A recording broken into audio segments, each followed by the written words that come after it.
नमस्कार, मैं निकिता और आप देख रहे हैं सी न्यूज भारत। वक्त हो चुका है न्यूज आवर का। हरियाणा में अभी भले ही 2024 के विधानसभा और लोकसभा चुनाव में लगभग 1.5 साल का समय बाकी हो, लेकिन रेवाड़ी की राजनीति में अभी से ही उबाल देखा जाना शुरू हो चुका है और प्रेस वार्ता कर आरोप प्रत्यारोप का बाजार भी गर्म होने लगा है। लेकिन इतना जरूर है कि कोई किसी को जयचंद कहकर, तो कोई किसी को वोट कटवा नेता कहकर और कोई किसी को परिवारवाद की राजनीति वाला नेता बताकर रेवाड़ी की जनता को 2024 के चुनाव में एक ऐसे जनप्रतिनिधि के चुनाव के लिए जरूर प्रेरित कर रहा है जो सही मायने में रेवाड़ी के विकास के लिए पूरी तरह से समर्पित हो। इसी कड़ी में आज भाजपा नेता सुनील मूसेपुर ने रेवाड़ी में एक प्रेस वार्ता कर पूर्व मंत्री कैप्टन अजय यादव और पूर्व विधायक रणधीर सिंह कपड़ीवास सहित स्थानीय नेता सतीश यादव पर जमकर निशाना साधा। आपको बता दें कि वर्ष 2019 के विधानसभा चुनाव में रेवाड़ी से भाजपा नेता रणधीर सिंह का कपड़ीवास का टिकट काटकर सुनील मूसेपुर को दे दिया गया था, जो केंद्रीय मंत्री राव इंद्रजीत के करीबी हैं। भले ही सुनील भाजपा के टिकट से और रणधीर निर्दलीय उम्मीदवार के तौर पर चुनाव हार गए, लेकिन उसकी टीस अभी भी जिंदा है। सुनील मूसेपुर ने कहा कि पूर्व मंत्री कैप्टन अजय यादव के पिता 3 योजनाओं में कैप्टन 6 योजनाओं में विधायक रहे हैं और अब उनका बेटा चिरंजीवी राव भी विधायक है। कुल मिलाकर इन योजनाओं में रेवाड़ी के विकास के लिए जो पैसा आया वो रेवाड़ी के विकास पर नहीं बल्कि कैप्टन फैमिली के विकास पर लगा और रेवाड़ी का सर्वनाश हो गया। उन्होंने कहा कि कैप्टन वोट कटवा की राजनीति में माहिर हैं, इसलिए चुनाव में अपने तिकड़मबाजों को भी उतारकर खुद 26% वोटों से विधायक बन जाते हैं। दरअसल पिछले 2 दिन से करीब मैं देख रहा था कि इस रेवाड़ी का जिन्होंने 50-60 साल से नाश करने का काम किया, वो कुकरमुत की तरह बिलों में से ऐसे निकल के आ रहे हैं। नेता नहीं कहूँगा, उनको कहूँगा कि भाई ये अपने स्वार्थ की राजनीति में 1947 में करीब देश आज़ाद हुआ था और आज़ादी के बाद से आज तक इस शहर के लिए हमारी जनता ने प्रतिनिधि चुना।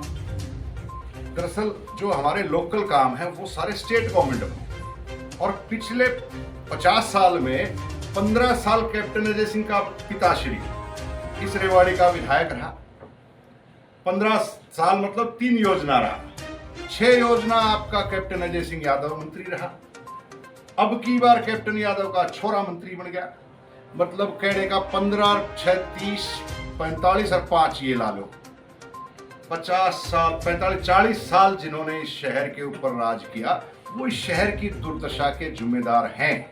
और ये मानना पड़े, मैं ये प्रेस कॉन्फ्रेंस इसलिए नहीं कर रहा कि किसी को जवाब देना है, मैं सिर्फ इसलिए कर रहा हूँ कि रेवाड़ी की जनता इस बारे में जागरूक हो कि 50 साल से वो लोग किसको बनाए बैठे हैं यहाँ पे, और वो कैसे बनता है, कैसे छल कपट से बनता है, वो आपको सबको ये जगजाहिर हो गया है कि ये जो 3, 4, 5 लोग हैं, जिसमें आपके कापड़ीवास जी आ गए, आपके सतीश जी आ गए, आपके और दूसरे जो छोटे भैया नेता हैं जो यहाँ के राजनीति करते हैं, क्या करते हैं, ये वोट कटवा है। आप जब चुनाव हुआ पिछले 50 साल में उठा दो, कभी इसको वोट दिलवा दी, कभी उसको दिलवा दी, 5-6 खड़े कर दिए। और रेवाड़ी शहर की दुर्गति करने के लिए कैप्टन साहब के परिवार ने आज तक एक ही काम किया कि वोट कटवा नेता खड़े करो और अपने 26-25% वोट से शहर का विधायक बन जाओ। और पिछले 50 साल, मैं ये नहीं कह रहा, ये आपको सबको ज्ञात है, सबसे पहले कैप्टन का छोरा जब MLA चुनाव जीता, सबसे पहले मर्फी का डब्बा कहाँ दे के आया था? आपने फोटो खींचे थे या नहीं खींचे थे? किसके घर दे के आया था, आप बताओ जरा। सब आप ही स्पष्ट कर दो कोई बात। रणधीर सिंह कापड़ीवास के देखा था, बनियान में बैठा था, फोटो में खिंचाने लग रहा था कि मेरा बेटा आ गया और मैंने बर्फी खवा कर जा रहा है। आपने सबने देखा होगा, नहीं है तो मैं फोटो आपको दे दूँ सब। और इसके साथ साथ बात करते हैं ये बड़े बड़े नेताओं पर आरोप लगाने की। पहले अपने आप से पूछे, भैया आप लोग क्या, आप लोगों ने क्या किया? आपने कभी भी, अगर आप एक दूसरे के विरोधी होते तो आप चुनाव लड़के उनके आमने सामने खड़े होकर टक्कर में लगते। आप एक दूसरे के मुंह में बर्फियां नहीं देते जब चुनाव जीतते हो। क्यों? क्योंकि आपने सेटिंग कर रखी है अंदर, इस पर तू खड़ा हो जा, तेरी तरफ से हल्के बांट दिए, धारवाड़ा साइड से उसको खड़ा कर दिया, बुरपुर साइड से उसको खड़ा कर दिया, इधर से उसको खड़ा कर दिया, ताकि शहर की वोट बढ़ जाए। आज मुझे ये बताओ, इस शहर के अंदर 25-30 साल तो कैप्टन खुद मंत्री रहा है, कमेटी भी उसके पास है, शहर भी उसके पास है। क्या कभी उसने एक डेवलपमेंट की प्लान के ऊपर नक्शे पे बैठ के बनाया कि शहर का पानी कैसे निकलेगा, शहर की सड़कें सुंदर कैसे बनेगी, शहर की डेवलपमेंट कैसे होगी? एक ने भी बजट बनाया, फाइनेंस मिनिस्टर रहा, बजट बनाया और खा गया। सारा बजट खाने का काम किया। आज कैप्टन अजय सिंह यादव क्या था? आज से मेरे ख्याल 35 साल पहले जब मैं आया था रेवाड़ी, कॉलेज में था, उसके बाद आया, तो ये बैठता था अपने कोर्ट में बैठने लगा था।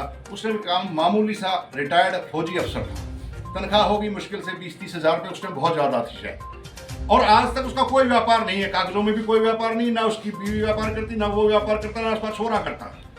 फिर वे तो एम्पायर जो खड़ा करा है, इतना अपार धन संपत्ति खड़ी करी है, वो कहाँ से खड़ी करी है मेरी समझ में ये नहीं आ रहा। आप लोगों को ये सवाल पूछने की जरूरत है कि जो रेवाड़ी के विकास में पैसा लग रहा था वो कैप्टन फैमिली के विकास में पैसा लगाया गया।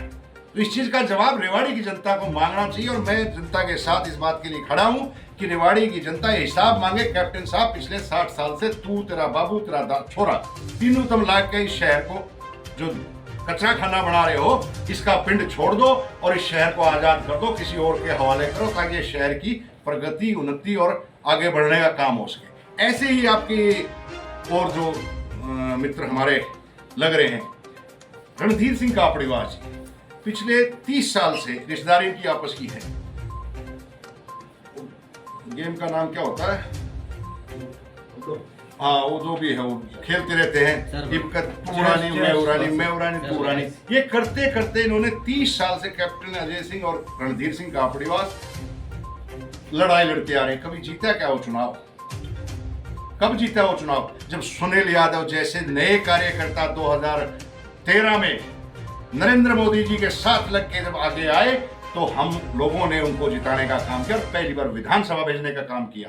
नाश करने का काम करके वो ये 4-5 लोग हैं जिन्होंने कभी इस रेवाड़ी की जनता की सुनने ही नहीं दी, क्योंकि राज में ये आके बैठ गए, राज स्टेट में किसी को करने नहीं दिया। दूसरा कोई आम कार्यकर्ता, आज भाई सतीश की प्रेस कॉन्फ्रेंस सुन रहा था मैं, वो कहने लगे आम आदमी को नहीं आने देते। अरे 50 साल बाद इस कैप्टन के घराने से छुटा के सुनील मुसेपुर एक आम सा कार्यकर्ता था जिसको कोई जानता भी नहीं था, ये कह रहे हैं वो, उस आदमी को टिकट मिली। आदरणीय प्रधानमंत्री नरेंद्र मोदी जी, अमित शाह जी की दी हुई टिकट थी और वो खुद यहाँ प्रचार के लिए भी आए, प्रसार के लिए भी आए, समझाने के लिए भी आए, लेकिन फिर भी इन्होंने क्या गुमराही फैलाई वो आपके सबके सामने, आपके जग जाहिर है। आपने भी खूब प्रेस कॉन्फ्रेंस अटेंड करी है उनकी। उन्होंने एक ही कहा, नकली भाजपा असली भाजपा। क्यों? क्योंकि वो आपस के रिश्तेदार, एक दूसरे के सपोर्ट करना, वोट की सपोर्ट करने का ये तरीका है कि ये नकली हो गया। अरे नकली होता तो क्या प्रधानमंत्री जी आते?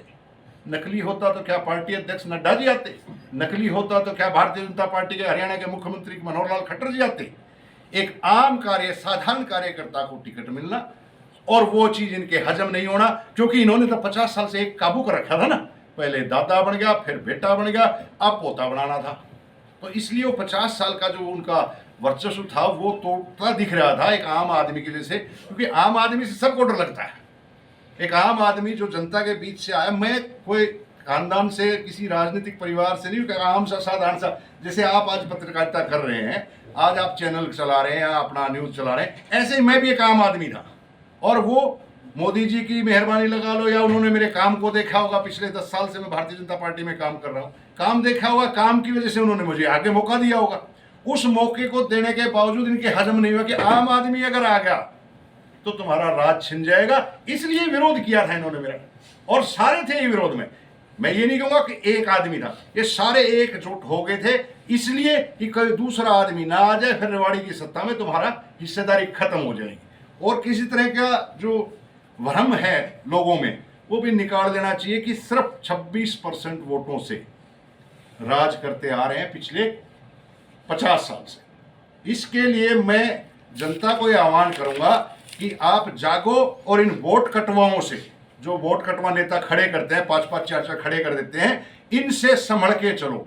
आपका हितैषी ये हो नहीं सकते। मैं इन तीनों चारों की बात कर रहा हूं। आपके हितैषी इसलिए नहीं हो सकते कि एक दूसरे के साथ तो ये मिले हुए हैं, और एक दूसरे के साथ मिलकर कोई भी आदमी अगर शहर की विकास की या आगे की लड़ाई लड़ना चाहते हैं, शहर में अच्छा काम करना चाहते हैं, उनके खिलाफ खड़े होकर सारे डिवाइड करके वोटों का बंटवारा करके और हराने का, उसमें ये कुकरमुख जो है ये अपना क्या बोलूं उसको शब्द को मैं, वो जामन डाल देते हैं जिससे वो सारा दूध फटके और खिंड जाए, और वही 25-24% पे कैप्टन का छोरा या कैप्टन का पोता या कैप्टन का बापू उन्हें सीट निकाल के रेवाड़ी को दुर्दशा के हवाले कर। सबके अलावा राव साहब का भी परिवार हमेशा खुद भी रहे हैं। आप मुझे बताइएगा रेवाड़ी से कब सत्ता में रहे वो? मंत्री सांसद तो केंद्रीय मंत्री हैं। केंद्रीय मंत्री है, केंद्र की सारी योजनाएं लागू करवाते हैं ना वो। जो केंद्र की बॉस, आपकी पीडब्ल्यूडी की सड़कें कौन करेगा? स्टेट गवर्नमेंट करेगी। आपके सीवरेज कौन करेगा? स्टेट गवर्नमेंट करेगी। बिजली कौन करेगा? स्टेट गवर्नमेंट करेगी। आपकी लोकल बॉडी को कौन देखा? स्टेट गवर्नमेंट देगी। स्टेट गवर्नमेंट में कब थे वो? आप बताइएगा मुझे, रेवाड़ी में कब थे? सत्ता आपके पास रही है। पिछले 15 साल आपके पिताजी रहे, 30 साल आप रहे, अब 3 साल आपके छोरे को हो गए। आजाद हुए कितने साल हुए हमें बताइएगा आप? जब सारी सत्ता सरकार हरियाणा की आपके पास रही, आपने ही काबू रखा और आपने इस शहर का विकास नहीं होने दिया, आप जवाब मांगते हैं। किससे मांगते हैं? सेंट्रल गवर्नमेंट से। सेंटर तो आज काम कर रहा है ना, सेंटर की सारी स्कीमें चालू हो रही है ना, लग रही है ना। अब उसके अंदर जो आपने नीचे जो गठजोड़ बना रखा है, इसको जनता को तोड़ना ही पड़ेगा, क्योंकि रेवाड़ी की जनता अब कितने दिन सहेगी? आपने तो पीढ़ियां पैदा करनी है, आप बंद नहीं हो रहे पीढ़ियां पैदा अब करनी। तो 8 साल से बीजेपी की सरकार है। कप्तान साहब के खिलाफ अगर करप्शन है तो एक्शन क्यों नहीं? चुनाव के अंदर भी राव साहब ने कहा था कि कार्रवाई करवाई। करप्शन जांच का होगी। बिल्कुल जांच होनी चाहिए। मैं सरकार का वो हिस्सा नहीं हूं कि मैं जांच करवाने के काबिल हूं। अगर मैं जांच करवाने के काबिल मुझे जनता बनाती तो पहली कलम से इसकी जांच होनी थी और 50 साल का हिसाब भी लिया जाना था। ये सवाल आप मुझसे जब पूछना जब कभी आप मुझे मौका दे। रही बात उसकी, तो सभी ने देखा हुआ क्या था। प्रधानमंत्री नरेंद्र मोदी कहीं ना कहीं कमल के फूल का अपमान सभी लोगों ने मिलकर किया था, लेकिन ये भी कहा राव साहब ने कि कार्रवाई नहीं हुई। क्या राव साहब कमजोर, इतने कमजोर है कि कार्रवाई नहीं करा पाए? राव साहब का कोई लेने देने नहीं इससे। उनका कार्रवाई करने का पार्टी को उनको शिकायत करना मौका होता है। हमने शिकायत कर दी।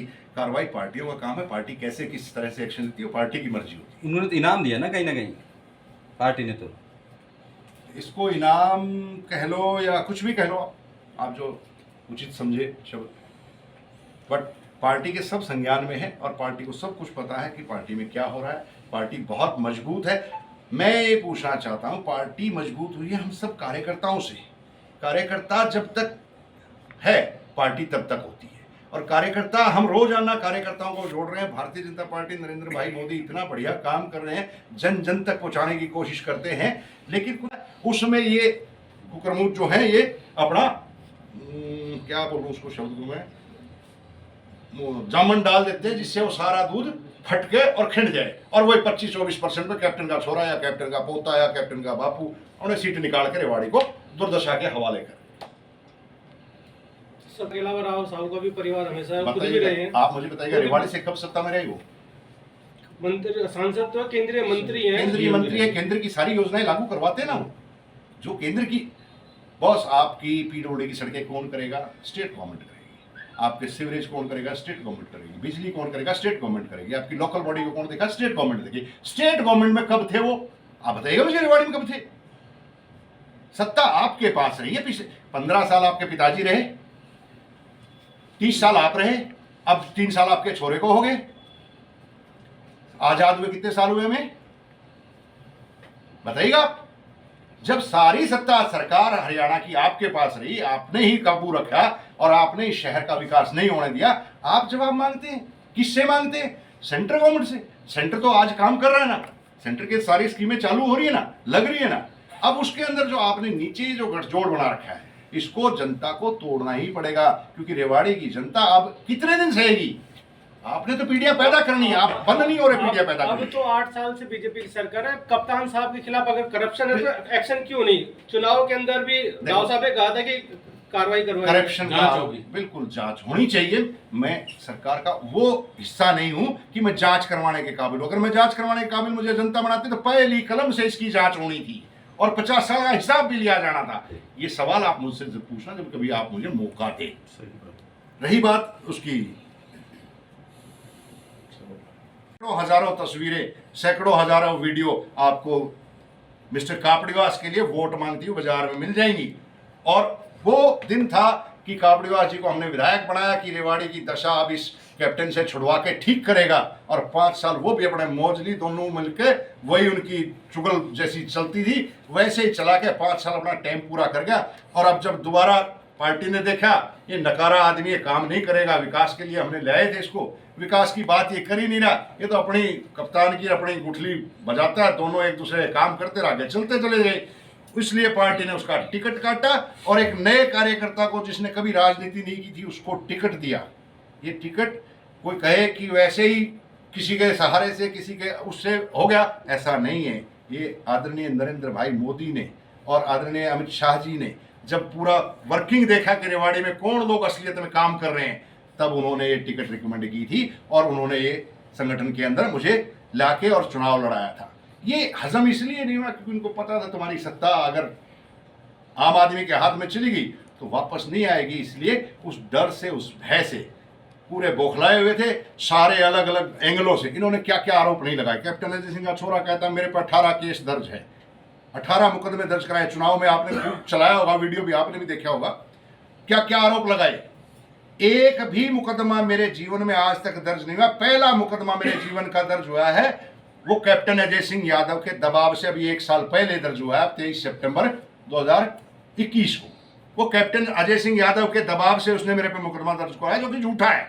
और आने वाले 2 साल में अभी तो पहला मुकदमा दर्ज हुआ है, जो 18 मुकदमे पिछले सरकार में गाया करता, चुनाव में मेरे में दुष्प्रचार जो करा करता, उसके खिलाफ एक मुकदमा पहली बार दर्ज करा पाया। और अभी आने वाले 2 साल में और 10-20 मुकदमे जैसे 420, 120, 120B और क्या क्या होते आरोप जो लगते हैं, छेड़खानी के, पैसा खाने के, डकैती डालने के, जो भी लगा सकता है वो पूरी कोशिश करेगा। ये सारे मिलकर इस बार फिर घेरने की कोशिश करेंगे क्योंकि उनको पता है कि रेवाड़ी की जनता अब छिक चुकी है उनसे। रेवाड़ी की जनता अब हिसाब चाहती है। जब एक शहर में से हम निकलते हैं, मुझे बड़ी तकलीफ होती है जब मैं शहर से निकलता हूँ, कैप्टन साहब की गली से निकलते हैं, वो सारे रोड टूटे पड़े आज भी। क्यों?